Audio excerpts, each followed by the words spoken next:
Salam. Halo.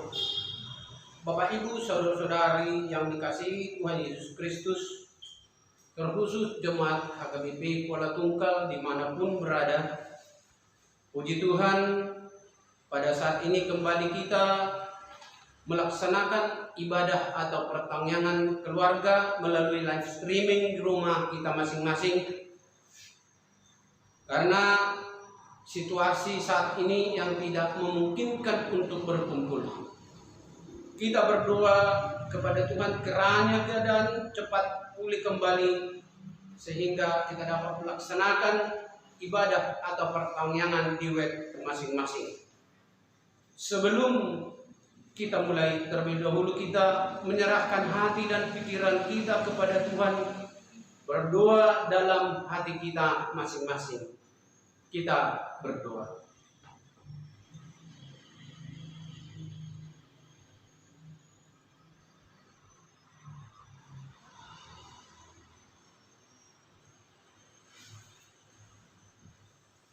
Amin. Kita puji Tuhan, kita bernyanyi.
Di dalam nama Allah Bapa dan nama anaknya Tuhan Yesus Kristus dan nama Roh Kudus yang menciptakan langit dan bumi. Amin. Demikianlah firman Allah. Orang yang benar itu akan hidup oleh percayanya, tetapi tidak ada damai sejahtera bagi orang fasik. Haleluya. Marilah kita berdoa.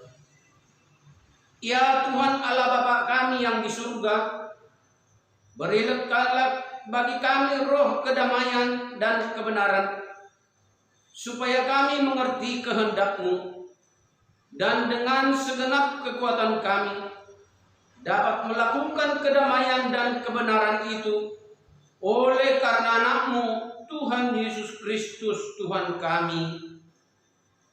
Amin. Epistel pada ibadah kita saat ini diambil dari kitab Amos pasal 7, dimulai dari ayat 10 sampai 17. Kita baca secara responsorial. Lalu Amazia, imam di Betel, menyuruh orang menghadap Yerobeam, raja Israel, dengan pesan, Amos telah mengadakan persepakatan melawan Tuanku di tengah-tengah kaum Israel. Negeri ini tidak dapat lagi menahannya segala perkataannya. Sebab beginilah dikatakan Amos, Yerobeam akan mati terbunuh oleh pedang dan Israel pasti pergi dari tanahnya sebagai orang buangan. Lalu berkatalah Amazia kepada Amos, "Lihat, pergilah, enyalah ke tanah Yehuda, carilah makananmu di sana, dan bernubuatlah di sana. Tetapi jangan lagi bernubuat di Betel, sebab inilah tempat kudus raja, inilah bait suci kerajaan." Jawab Amos kepada Amazia, "Aku ini bukan nabi, dan aku ini termasuk golongan nabi, melainkan aku ini seorang peternak dan pemungut buah ara hutan. Tetapi Tuhan mengambil aku dari pekerjaan menggiring kambing domba, dan Tuhan berfirman kepadaku, pergilah, bernubuatlah terhadap umatku Israel."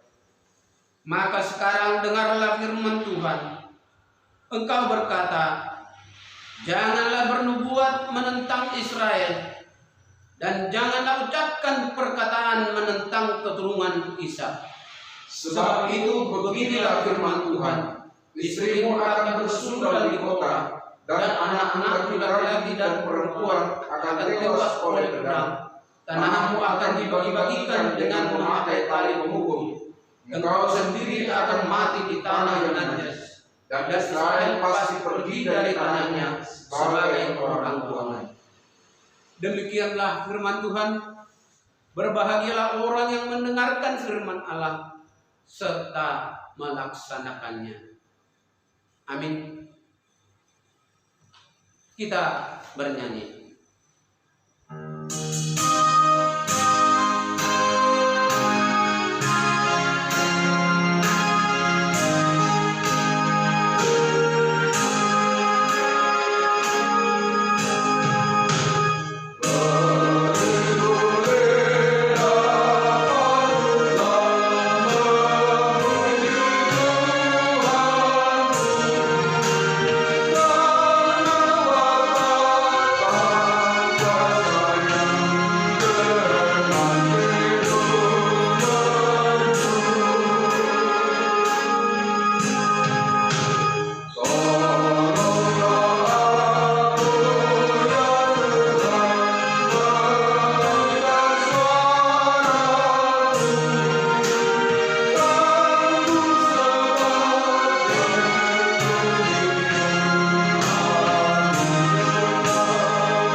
Marilah kita berdoa. Ya Allah, Bapa kami, terima kasih pada saat ini kami boleh bersekutu kembali bersama-sama dengan keluarga kami masing-masing. Terlebih utama lagi, kami boleh bersekutu dengan firman-Mu yang kami percayai sebagai kekuatan kami. Kiranya Tuhan menolong kami untuk mengerti firman-Mu dan mempercayainya, bahkan melakukannya dalam kehidupan kami. Dalam Yesus Kristus kami berdoa. Amin. Marilah kita membuka Alkitab kita, mendengarkan kabar baik pada persekutuan atau pertanian keluarga. Nah, saat ini diambil dari Injil Markus pasal 6, dimulai dari ayat 1 sampai dengan ayat 6a. Kemudian Yesus berangkat dari situ dan tiba di tempat asalnya, sedang murid-muridnya mengikuti Dia. Pada hari Sabat Ia mulai mengajar di rumah ibadat, dan jemaat yang besar takjub ketika mendengar Dia, dan mereka berkata, dari mana diperolehnya semuanya itu? Hikmat apa pula yang diberikan kepadanya? Dan mujizat-mujizat yang demikian bagaimanakah dapat diadakan oleh tangannya? Bukankah ia ini tukang kayu, anak Maria, saudara Yakobus, Yoses, Yudas, dan Simon? Dan bukankah saudara-saudaranya yang perempuan ada bersama kita? Lalu mereka kecewa dan menolak Dia. Maka Yesus berkata kepada mereka, seorang nabi dihormati di mana-mana, kecuali di tempat asalnya sendiri, di di antara kaum keluarganya dan di rumahnya. Dia tidak dapat mengadakan satu mujizat pun di sana, kecuali menyembuhkan beberapa orang sakit dengan meletakkan tangannya atas mereka. Ia merasa heran atas ketidakpercayaan mereka. Demikian firman Tuhan. Topik atau tema pertanyaan kita malam hari ini disebutkan tetaplah menyuarakan kebenaran.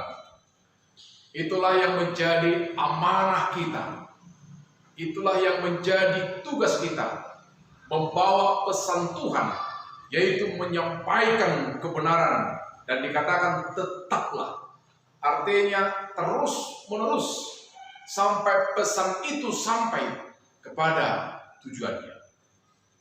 Yesus kita tahu diutus oleh Allah Bapa ke dunia ini untuk satu tugas yang luar biasa, yaitu membawa keselamatan, membangun kerajaan Allah di dunia ini melalui pengorbanannya sampai di kayu salib. Dia melakukan banyak hal, menyembuhkan orang sakit, melakukan mujizat, menyembuhkan orang lumpuh, menghapus, mengampuni dosa-dosa manusia. Sesungguhnya itulah tujuannya ke dunia. Maka dia tidak pernah menyerah atas apapun yang dia alami.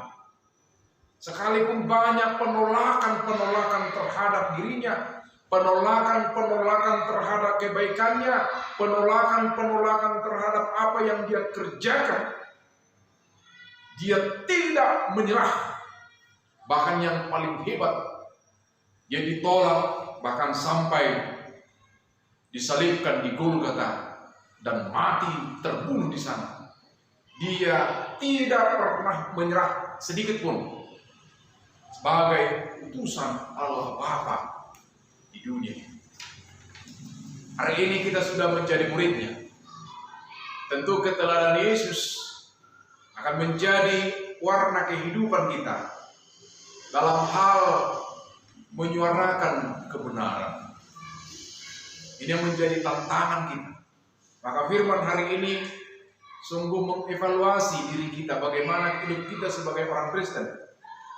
Apakah kita tetap menyuarakan kebenaran atau sekali-sekali, atau menyerah, atau bahkan kalah terhadap penolakan yang datang dari diri kita sendiri. Mungkin juga datang dari sahabat kita, datang dari keluarga, bahkan datang dari orang lain. Kita tadi mendengarkan, membaca Yesus ditolak di Nazaret, kampung halamannya sendiri. Hanya gara-gara mereka sudah mengenal dia sebelumnya. Hanya karena mereka tahu bahwa Yesus adalah anak tukang kayu, adalah saudara dari orang-orang yang mereka kenal. Mereka menolak dan tidak percaya kepada apa yang dikatakan oleh Yesus. Sungguh menyedihkan. Bayangkan Amanginan, kalau kita pulang kampung, kita menyampaikan sesuatu ide, pendapat. Ide kita memang sesungguhnya brilian, ide kita baik, tapi hanya karena mereka tahu kita siapa dulu, anaknya siapa, oparannya opungnya siapa, sehingga kita tidak didengarkan. Itulah dunia. Naskah hidup kita sangat mempengaruhi cara pandang mereka tentang siapa kita di masa kini. Yesus mengatakan itu, memang Nabi tidak dihargai, tidak dihormati di kampungnya sendiri. Memang itu tradisi mereka. Tapi Yesus menyerah? Yesus patah semangat? Tidak. Firman Tuhan mengajari kita saat ini, sekalipun orang tidak menghargai kita karena naskah hidup kita dulu barangkali adalah anak orang miskin, naskah hidup kita dulu adalah orang yang tidak diperhitungkan. Dulu mungkin ada pengalaman-pengalaman pahit masa dulu. Orang sering melihat itu naskah hidup yang sedemikian menilai kita masa kini. Mereka tidak percaya. Mungkin kita sudah bos sekarang. Mungkin kita sudah pejabat sekarang. Mungkin kita sudah tidak seperti dulu lagi. Tapi karena naskah hidup kita seperti itu, ada orang yang meremehkan. Hari ini tips untuk kita, belajarlah kepada sikap Yesus bagaimana berhadapan dengan penolakan. Pertama, dia tidak reaktif. Dia tidak marah-marah. Dia tidak cengeng karena ditolak. Tapi dia terus berjalan. Kalau mereka tidak mau menerima kabar baik dari dia terus berjalan. Ayat selanjutnya, dia berjalan dari desa ke desa, dari kampung ke kampung. Kalau yang lain tidak menerima, dia menyuarakannya juga kepada yang lain. Itu yang pertama. Tetaplah lemah lembut, tetaplah ramah. Karakter kita adalah karakter Yesus. Sekalipun yang baik itu harus ditolak. Ditolak siapa? Ditolak donga tubuh, ditolak haanggi, ditolak donga sahuta. Karena mereka tahu siapa kita pada zaman. Sekali lagi, hanya kita yang tahu siapa kita sebenarnya. Jangan pernah menyerah kepada pandangan orang lain terhadap kita. Sehingga tugas menyampaikan kabar baik itu menjadi mundur. Tugas menyampaikan kebenaran itu menjadi sirna atau menghilang dari diri kita. Tapi mari kita menilai dari Yesus yang bersikap positif bahkan terhadap penolakan dan terus berjalan melakukan tugasnya sebagai yang diutus Bapaknya menyampaikan kabar baik kepada siapapun. Bapak Ibu jemaat yang dikasihi Tuhan, sekali lagi tugas kita adalah pemegang amanah yang telah diberikan Tuhan Yesus kepada kita. Sekarang kitalah yang diutus. Figur kita sudah ada, yaitu Yesus yang diutus oleh Bapaknya. Sekarang kita sudah menjadi pengikut Yesus. Pernahkah kita ditolak?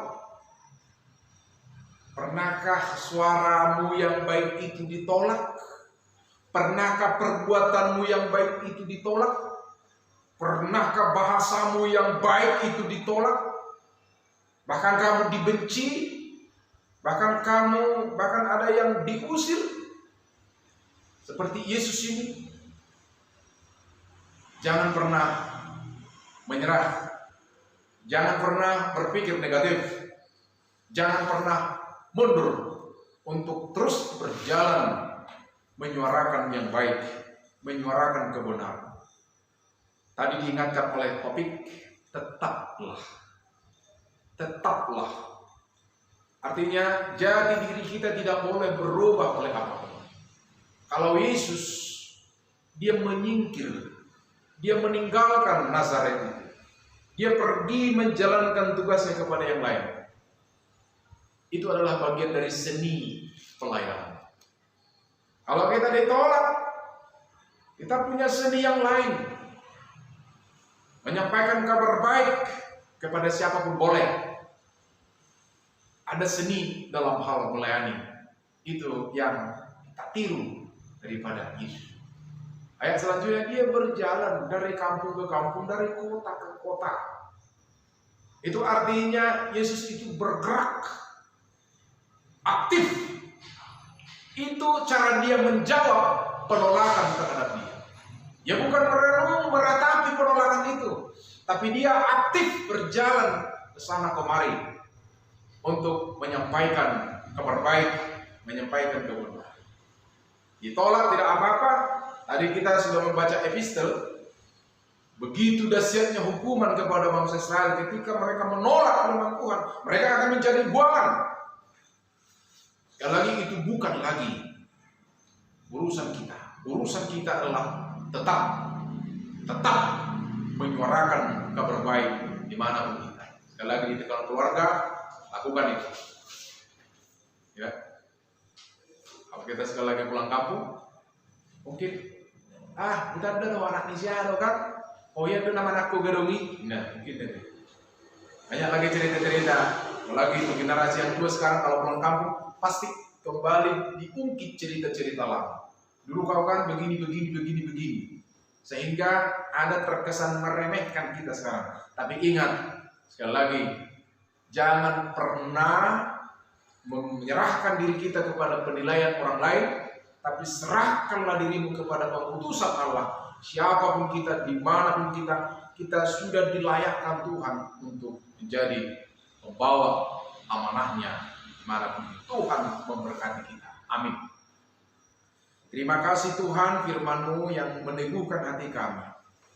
Sesungguhnya kami adalah utusan-utusan Tuhan di dunia ini untuk menyampaikan kabar baik. Pergilah ke seluruh dunia, itulah pesan. Kiranya kami setelah mendengarkan firman-Mu, kami tetap menyuarakan kebenaran-Mu. Sekalipun ada yang menolak, yang datang dari diri kami sendiri, bahkan datang dari keluarga kami, sahabat kami, bahkan orang lain di sekitar kami. Biarlah kami tetap berhikmat, bijaksana, untuk tidak pernah mundur menyuarakan kabar baik, menyuarakan kerajaan, yaitu damai sejahtera, sukacita, dan keadilan. Berilah kami kekuatan melakukan firman. Dalam Kristus kami berdoa. Amin. Kita bernyanyi.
Marilah kita berdoa menaikkan syafaat kepada Tuhan. Ya Allah, Bapa kami yang di surga, Bapa pemelihara hidup kami, dan yang telah menyelamatkan kami di dalam diri anak Tuhan Yesus Kristus Tuhan. Kami bersyukur hari ini karena Tuhan masih memberikan firman-Mu kepada kami, penuntun kehidupan kami, bekal kami di dunia ini. Kami bersyukur atas kebaikan-Mu yang telah memelihara mencukupkan segala kebutuhan kami. Ya Tuhan, hari ini kami datang di hadapan karena kami percaya tidak ada kekuatan lain yang bisa kami andalkan di dunia ini selain daripada kekuatan. Ya Tuhan, di tengah pergumulan kami bersama-sama dengan saudara kami di Indonesia ini, bahkan di negara-negara di dunia ini, kami datang ke hadapan-Mu memohon pertolongan supaya kami tetap kuat dan setia. Sekalipun kami banyak mengalami kekhawatiran, guncangan iman, penderitaan yang hebat akibat pandemi COVID-19 ini yang melanda daerah-daerah di Indonesia. Bahkan sudah banyak yang harus mati, meninggal dunia, yang harus dirawat di rumah sakit, yang harus isolasi di rumah sakit, bahkan di rumahnya masing-masing. Ya Tuhan, berilah kami kekuatan, berilah kami kesembuhan, tolonglah kami untuk lepas dari pandemi ini. Hanya kemurahan-Mu lah yang kami andalkan. Berilah kekuatan kepada pemerintah kami untuk terus melayani, untuk terus memikirkan apa yang terbaik dalam kondisi bangsa kami saat ini. Berikan kekuatan juga pada tenaga-tenaga medis yang terus berjuang di depan melakukan tugasnya untuk merawat, mengobati orang-orang sakit. Ya Tuhan, di masa-masa ini juga kami memohon, karena akan dimulai juga belajar mengajar di sekolah, mulai dari tingkat TK akan sampai ke perguruan tinggi. Di masa sulit ini kiranya Tuhan memberikan kebijaksanaan dan hikmat pada guru-guru pengajar untuk menemukan yang terbaik bagaimana cara mengajar dalam situasi seperti ini. Kiranya Tuhan juga memberikan semangat belajar kepada anak-anak kami, sekalipun harus belajar dari rumah, memberikan kesabaran kepada orang tua untuk tetap dengan sukacita mendampingi anak-anaknya. Ya Tuhan, hari ini juga kami mengingat tempat kami, gereja kami, bahkan kota ini. Kiranya Tuhan melindungi kota ini, kota Tungkal ini, melindungi pemerintah kami, melindungi segenap warga, melindungi gereja dan rumah-rumah ibadah, supaya kota ini walaupun dalam kondisi apapun kami boleh hidup berdampingan dengan damai sejahtera. Ya Tuhan, inilah doa permohonan kami. Dalam Kristus Yesus kami mengucap syukur. Amin. Sambil mengumpulkan persembahan, kita bernyanyi.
Marilah kita berdoa menyerahkan persembahan kita kepada Tuhan.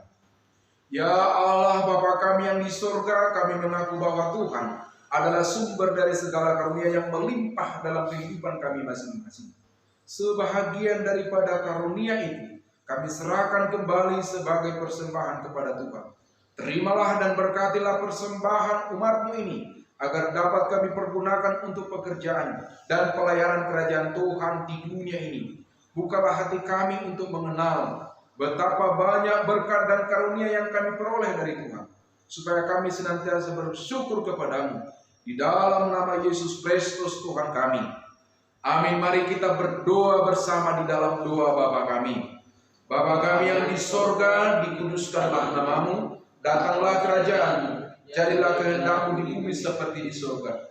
Berikanlah kami pada hari ini makanan kami yang secukupnya, dan ampunilah kami akan kesalahan kami, seperti kami juga telah mengampuni orang yang bersalah kepada kami.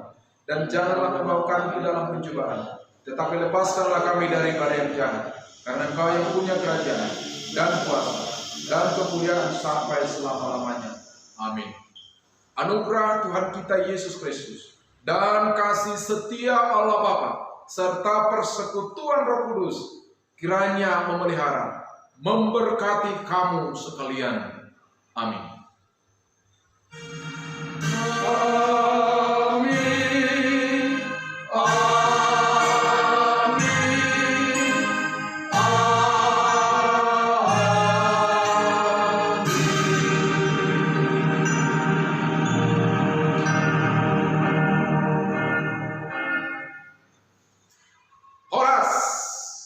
Horas.